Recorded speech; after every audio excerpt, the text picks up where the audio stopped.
Fala galera, eu sou o Fábio Saoza, deficiente visual e palpiteiro, e este é o canal Jogo às Cegas. Vamos com fé, meus amigos, minhas amigas, que vai dar tudo certo. Jorge Jesus de volta ao Flamengo. Bom, novamente essa novela veio à tona, ainda mais depois que o Mister arrumou aquele zum com o Fenerbahçe, criticando o campeonato turco lá e tudo mais, dizendo que também não se ganha nada em campo. Enfim, o Mister, que provavelmente estará de saída de seu clube em maio, não renovará o seu contrato. Bom, pelo menos tudo indica que não, e por conta disso os torcedores do Flamengo voltaram a ficar empolvorosos, desejosos de seu retorno. Galera, que novela chata, que coisa chata, que fantasma sem graça esse tal do Jorge Jesus, que nunca deixa o Flamengo desde a sua saída. E por falar em saída, eu, Fábio Saoza, eu quero falar um pouco a minha opinião com relação ao Jorge Jesus, o que aconteceu com ele no Flamengo e... Enfim, esse retorno aí, alguns estão dando como possível retorno, outros como provável, e eu digo um improvável retorno. Na minha opinião, Jorge Jesus não vai voltar, mesmo porque o Rodolfo Landim já declarou que, bom, Vitor Pereira tem contrato até dezembro e está fechado com o Português até lá, ou seja, pelo Rodolfo Landim, Jorge Jesus não volta, e pela minha opinião, ele também não voltará. E eu vou te falar uma coisa, eu sei que muitos vão discordar do que eu tenho para dizer aqui, mas eu também não quero o retorno do Mister, porque eu acho que é o seguinte, o Flamengo já deveria ter exorcizado esse fantasma do Jorge Jesus há muito tempo, e eu acreditei até que esse fantasma já estivera exorcizado no instante que o Flamengo fora tricampeão da Libertadores e tetra da Copa do Brasil.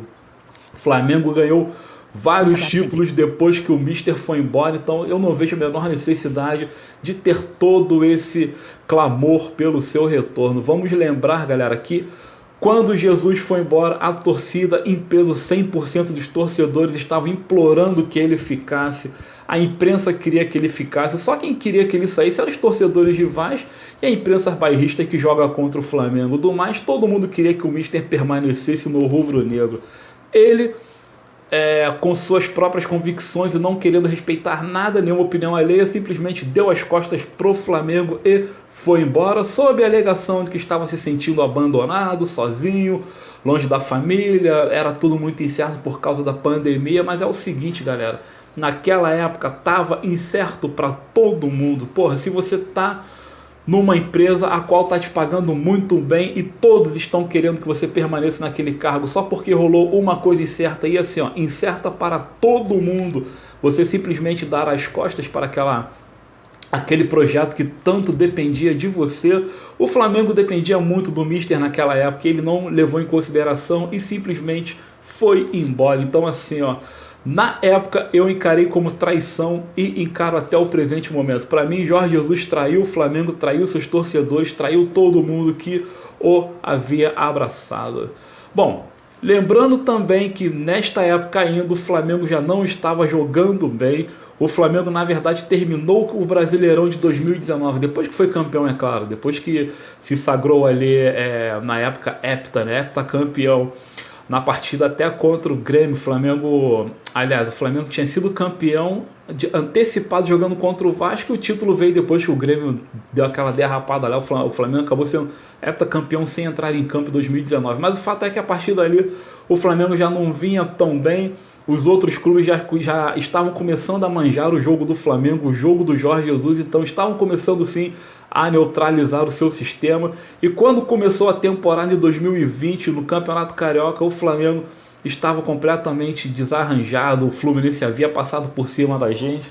Tudo bem, a gente ali em 2020 ganhou a Supercopa do Brasil, parece que foi em cima do Atlético Paranaense, pelo que eu me lembro.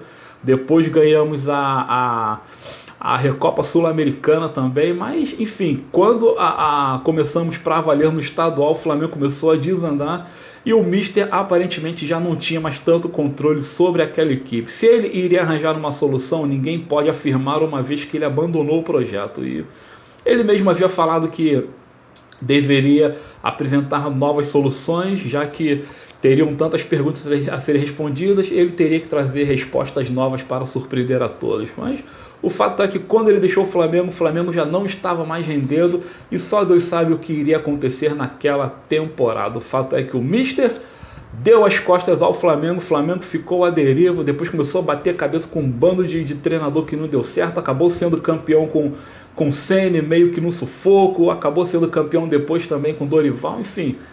Mas o retorno do Mister eu encaro como uma forçação de barra. Eu não sei se caso ele volte, ele dará ao Flamengo um futuro brilhante, já que aquele elenco de 2019 já não é nem sombra do que foi naquela época. O Flamengo hoje é completamente descaracterizado, temos praticamente ali, pelo menos 70% do elenco renovado, e os jogadores que chegaram ainda não renderam o que pode. Então, bom, seria bacana ver o Jesus, talvez pelo fato dele vir, infelizmente tem que dizer, fracassar e sim, por definitivo, o ex-fantasma ser exorcizado. Eu acredito que caso ele retorne ao clube, ele não repetirá 50% do sucesso que fizeram em 2019, o Flamengo também não voltará para os trilhos. Jogadores que restaram daquela geração estão cansados, já não rendem o que rendia, já não tem a mesma velocidade. O Bruno Henrique, que foi uma peça fundamental, está vindo de uma lesão muito séria, então obviamente perderá parte da sua velocidade, parte de sua impulsão.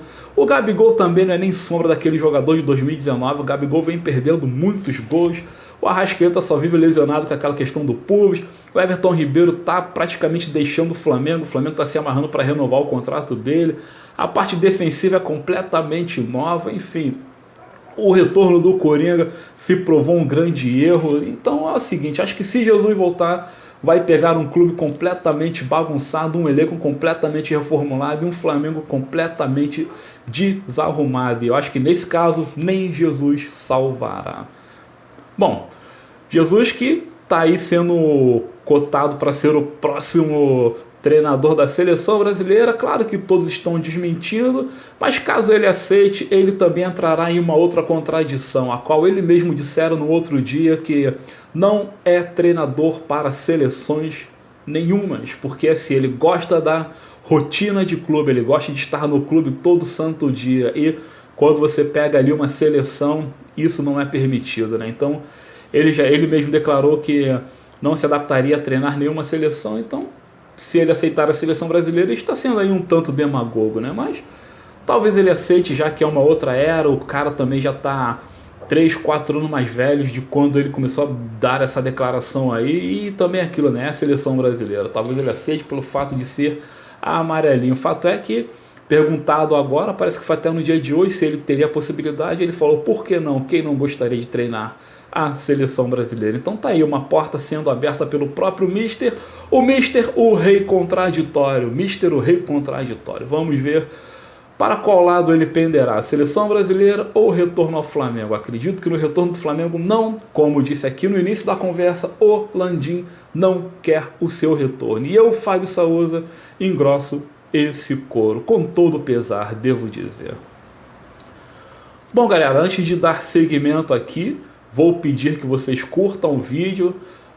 Claro que se gostarem do conteúdo aqui apresentado, quero pedir também que vocês deixem seu comentário, suas sugestões, suas críticas, que compartilhem o conteúdo e que também se inscreva aqui no canal de modo que este possa atingir mais pessoas e também alcançar o número mágico de 1000 inscritos, de modo que o canal possa se autossustentar através da monetização, porque a brincadeira na internet é fazer um bom conteúdo e ter um bom retorno para isso. Então, vamos lá, galera, cheguem com seu engajamento e vamos que vamos. Bom, um segundo assunto rápido aqui no vídeo é novamente sobre a Libra, a Liga Brasileira, ou Liga do Brasil, a nova liga que os clubes estão emplacando aí. Desta vez, eu quero falar sobre um documento que foi divulgado hoje, a qual praticamente, não digo sacramenta, mas que sinaliza o quanto cada clube dessa Libra poderá ganhar somente com os direitos de negociação de transmissões dos seus jogos. A Libra pretende vender 20% dos direitos de transmissão, 20% somente, e no valor estimado em 4,7 bilhões de reais, no caso aqui, né?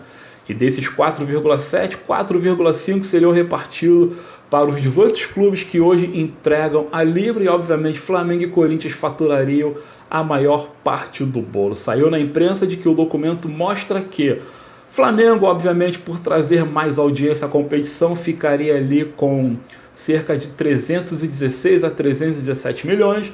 Corinthians ficaria em segundo com 296 a 297, ou seja, 20 milhões a menos que o Flamengo.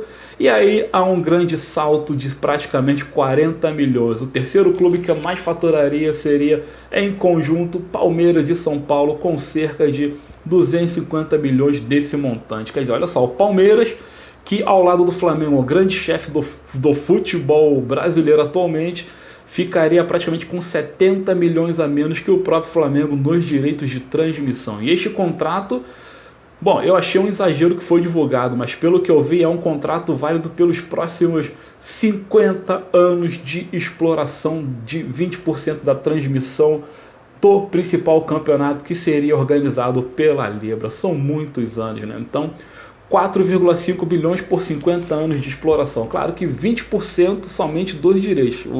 Os próprios clubes teriam ali, através da sua unificação pela Liga, de correr atrás dos outros 80% para negociar com outros canais, outras empresas, outros, enfim, né? Então é muita grana que ainda viria por cima disso, e desses 4,5 bilhões, Flamengo ficaria ali com a maior parte, vindo o Corinthians em segundo, Palmeiras e São Paulo em terceiro, com praticamente 70 milhões a menos que o Flamengo, 50 milhões a menos que o Corinthians. E daí para trás, os próximos clubes viriam ali um bolo com cerca de 200 milhões, que é praticamente 120 a menos que o Flamengo. E o quarto bloco ali, os de menores expressão, sei lá, com 170, 160 milhões. E nesse bolo todo aí dos times que completam a Libra, Bragantino e parece que o América Mineiro ficariam somente com 90 milhões. Quer dizer, ainda assim há uma disparidade muito grande entre pequenos, médios e grandes, mas é assim, né? É direito de transmissão, é o poderio da audiência. Como Flamengo e Corinthians puxam mais audiência, é natural que eles ganhem mais do que todos os demais membros da Libra, né? Então, vamos ver se isso continuará sendo consolidado, se a Libra realmente dará certo, se a LFF também dará certo. É só questão de tempo, né? Vamos ver os próximos capítulos desse imbróglio esportivo. Por falar em imbróglio esportivo, houve aquele papelão ridículo ontem no jogo do Internacional contra o Caxias do Sul. O Internacional que foi eliminado, um empate vergonhoso, xoxo pra caramba, de 0-0, como o próprio placar diz, né? OXO, 0x0, então uma coisa totalmente houve aquela palhaçada na disputa por pênaltis, os caras depois caíram na porrada, somando tudo deu 10 expulsões. Quer dizer, o que Internacional e Caxias do Sul fizeram ontem foi um desserviço ao futebol brasileiro. Os caras fizeram um papelão sem tamanho, coisa ridícula, coisa horrorosa, e para mim esses dois clubes deveriam ser suspensos aí por muito tempo, não só no próximo estadual aí, mas enfim, talvez essa punição se estenderia para o âmbito das competições nacionais, e sim, Internacional que vai disputar a Série A poderia já logo pegar um gancho aí de perda de mando de campo, sei lá, qualquer coisa pesada dessa. E o Caxias do Sul também, se o Caxias do Sul estiver na Série B do Brasileirão, também que pague uma multa severa e enfim, para, sei lá, servir como exemplo, de modo que isso não venha mais a se repetir. Pô, coisa horrorosa, cara. Os caras estavam ali na disputa por pênalti, de repente começou um quebra-quebra, uma palhaçada, o torcedor invadindo o campo, um bando de desocupado, 10 expulsões ao todo, 7 do Internacional, 3 do Caxias do Sul. Pô, horrível, horrível, mas tá aí. A final agora é Grêmio e Caxias do Sul, e eu estou muito, muito na torcida pelo tricolor gaúcho. Tomara que o Grêmio ganhe, tomara que o Grêmio passe o carro em cima do Caxias do Sul e passe com vontade. Galera, para fechar o vídeo aqui, vamos falar um pouquinho do Neymar e um pouquinho do Messi. O Messi, que ao marcar o gol ali no amistoso da Argentina contra o Panamá, a Argentina venceu por 2-0, o Messi fez o seu gol de número 800. 800 gols em jogos oficiais. O Messi é uma máquina de fazer gols, né? Isso sim, é um ET fora da curva, né? Tá aí. Messi fazendo história, Messi também que tem seu nome agora transportado para o CT oficial da seleção da Argentina, o CT da AFA. Agora esse novo CT se chama Lionel Andrés Messi, né? Uma bela de uma homenagem mais do que merecida. Então tá aí, o argentino fazendo mais um capítulozinho em sua já tão majestosa e gloriosa história. Parabéns, Lionel Messi. E o Neymar recebeu agora, neste final de semana, a visita de duas grandes personalidades do futebol mundial. Estamos falando de Andreas Pereira e Rodinei. Rodinei e Andreas, que não tinham nada para fazer neste final de semana, já que seus clubes estavam parados por conta da data FIFA, resolveram fazer uma visitinha para o Neymar para ver como é que estava o tornozelo do menino dele, né? Neymar recebeu os dois, obviamente tomaram ali aquele negocinho, bateram aquele papo, jogaram aquele videogame, comeram aquela carninha, e no final receberam do Neymar uma camisa autografada. O Rodinei voltou para casa com a camisinha do Neymar autografada e o Andreas Pereira também. Tá aí, amiguinhos se encontrando nas horas de folga, beleza? É isso aí. Eu sou o Fábio Saoza, deficiente visual e palpiteiro. Este é o canal Jogo às Cegas. Para fechar aqui a ideia central do vídeo, o retorno do Jorge Jesus é um desserviço a tudo que aconteceu com o Flamengo e tudo o que ele mesmo fez quando deu as costas ao clube. Internacional e Caxias do Sul merecem gancho pesado. Lionel Messi é um monstro e Neymar não deixa de contar com seus amiguinhos. Beleza? Muito obrigado e até o próximo vídeo. Valeu!